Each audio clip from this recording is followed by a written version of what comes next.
Start. अध्यक्ष महोदय, मैं आपका आभारी हूँ कि आपने मुझे बोलने का अवसर दिया।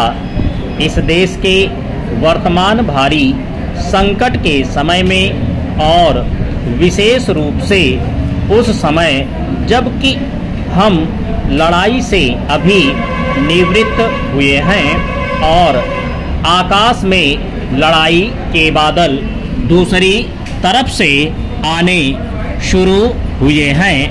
हमारे वित्त मंत्री ने जो बजट पेश किया है वे इसके लिए बधाई के पात्र हैं। चेंज। यद्यपि भिन्न भिन्न पहलुओं को लेकर आलोचनाएं की गई हैं, लेकिन यदि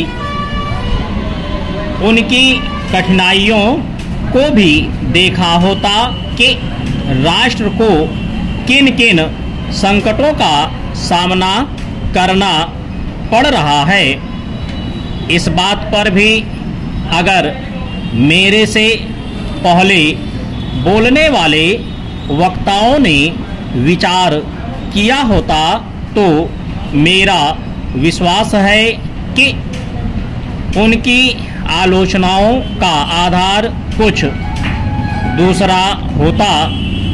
उन्होंने ऐसे कठिन अवसर पर यह एक संतुलित बजट पेश किया है, उसके लिए मैं उन्हें बार बार बधाई देता हूं, लेकिन साथ ही साथ मैं अपना यह कर्तव्य समझता हूं कि कुछ ऐसे विचार भी उनके सामने प्रस्तुत करूं जिससे उनकी कठिनाइयां कुछ हल हो जाएं।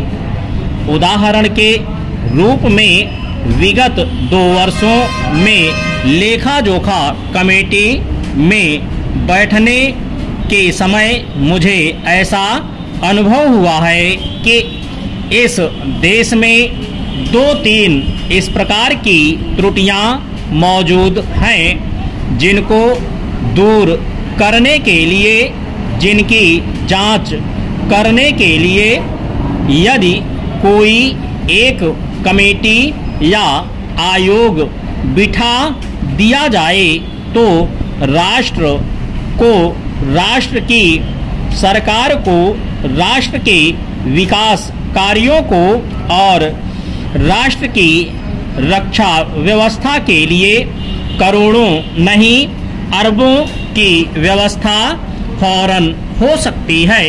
केवल शासन को जागरूक होकर कुछ कदम उठाने की आवश्यकता है। चेंज। अभी कुछ छिपे हुए धन का जिक्र किया गया। सरकार ने भी समय समय पर ऐसा आभास दिया है कि इस देश में लगभग 30,000 करोड़ रुपए का छिपा धन मौजूद है।